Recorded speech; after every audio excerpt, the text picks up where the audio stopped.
Oi, pessoal! Voltamos aqui então hoje para a lição 7. Conto maravilhoso. Isso mesmo, conto maravilhoso.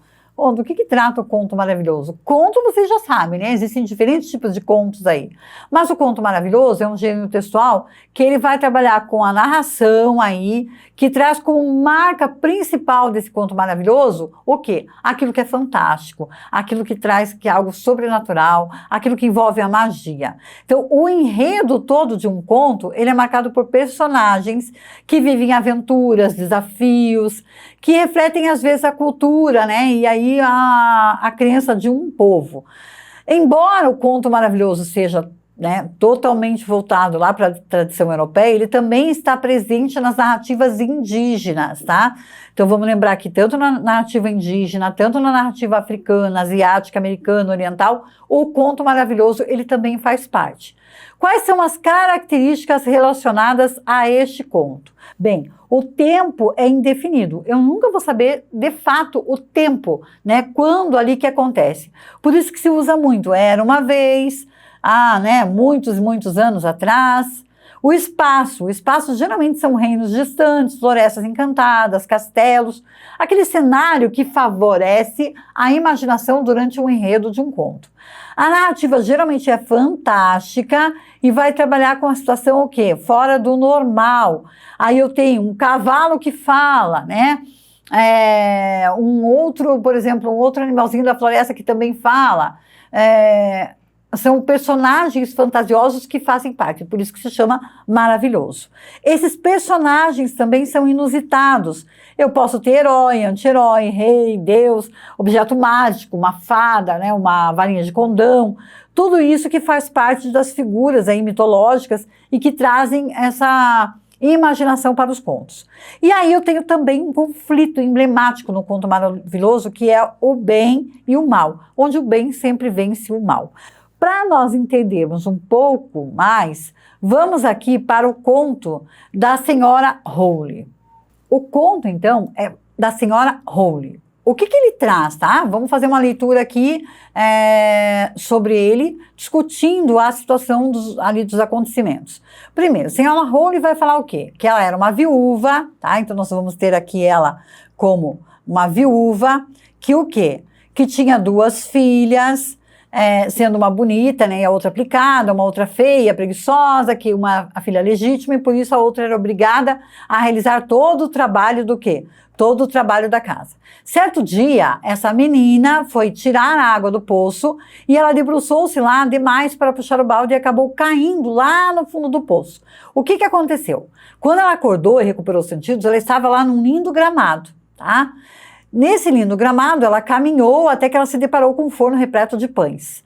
E aí o pão gritou, olha aí, ó, aquilo que nós conversamos, né? O pão gritou já é um elemento fantasioso, por isso que a gente considera ele como sendo um conto maravilhoso.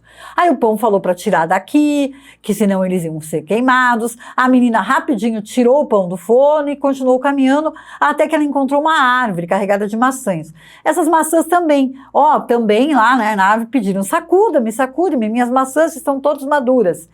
E aí ela sacudiu a árvore, e as maçãs caíram. E ela não parou de sacudir até não restar mais nenhuma árvore, mais uma maçã nessa árvore. E ela seguiu adiante também, chegando a uma casa onde morava uma velhinha dentuça, que estava lá na porta. Temendo, né, esses dentes grandes da velhinha, ela quis fugir dali, mas a velha não deixou. E aí a velhinha conversou com ela dizendo o quê? Não tenha medo, boa menina. Fique aqui comigo, se eu fizer o serviço direitinho, tudo correrá muito bem. E essa menina, ela passou lá, né, falou como a velha falou com carinho, ela concordou e ela começou o quê? Começou a trabalhar com essa senhora, tá? Que seria a Senhora Hole. Nunca tinha palavras duras, né? Comia carne assada, cozido diariamente, ficou assim durante o tempo com a Senhora Hole, quando começou a sentir uma tristeza no coração dela. Por quê? Porque apesar que ela estava ali, né, na casa, ela sentia saudades de onde ela morava. Então ela disse para a velhinha o quê? Que ela estava sentindo saudades da sua casa, ó, sinto saudades de casa e apesar de passar muito bem aqui, não posso ficar por mais tempo. A Senhora Hole disse que ela estava certa e serviu com tanta lealdade, dizendo que ia levá-la pessoalmente, né, para casa. Então ela conduziu a menina pela mão até um enorme portão que se abriu. Assim que a menina passou por ele, uma pesada chuva de ouro caiu sobre ela. E ela, toda cheia de ouro, se prendeu em sua roupa, ficou dourada dos pés à cabeça. Isso é para você por ter sido tão aplicado e dedicado. Então era um presente da senhora Holly para ela, certo?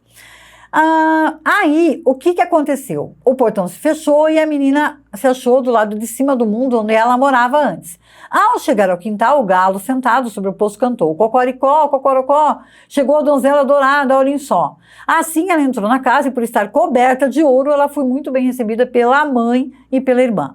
Quando a mãe ficou sabendo como ela havia chegado a tamanha riqueza, logo desejou a mesma sorte para outra filha e tratou de fazer com que ela também caísse no poço. A menina acordou no belo gramado, seguiu o mesmo caminho da irmã, caminhou até deparar com o forno repleto de pães. O pão gritou: tire-nos daqui. Mas a preguiçosa da irmã respondeu: não estou com a mínima vontade de me sujar. Depois disso, a macieira também pediu a mesma coisa e o que ela fez? Nem pensar, e se cair uma em minha cabeça. E aí, quando ela chegou à casa da senhora Holly, ela não sentiu medo, porque já tinha ouvido falar dos dentes grandes e, né, de tudo que ela tinha para oferecer. No primeiro dia, ela esforçou-se, a irmã, né, da donzela, esforçou-se e fez de tudo para a senhora Holly. Pediu que quando a senhora Holly dizia alguma coisa, ela pensava no ouro que ela iria ganhar. Mas no segundo dia, imagine, ela começou a sentir preguiça. No terceiro, ainda mais, e nem quis levantar cedo da cama. E arrumou muito mal a cama da senhora Holly. Nem chegou a sacudir o cobertor para que as penas voassem. Passou um tempo, a senhora Holly se cansou e acabou dispensando a menina preguiçosa. A feiosa ficou bem satisfeita, pensando que agora viria tal chuva de ouro. Então a senhora Holly também a levou até o portão, mas quando ela o atravessou, não foi uma chuva de ouro que caiu sobre a cabeça da menina, e sim um enorme caldeirão de piche. Esse é o pagamento pelos seus serviços, disse a senhora Holly, e bateu a porta. A menina voltou para casa toda coberta de piche e não conseguiu removê-lo enquanto viveu. Vejam, este conto aqui, ele vai trazer o quê?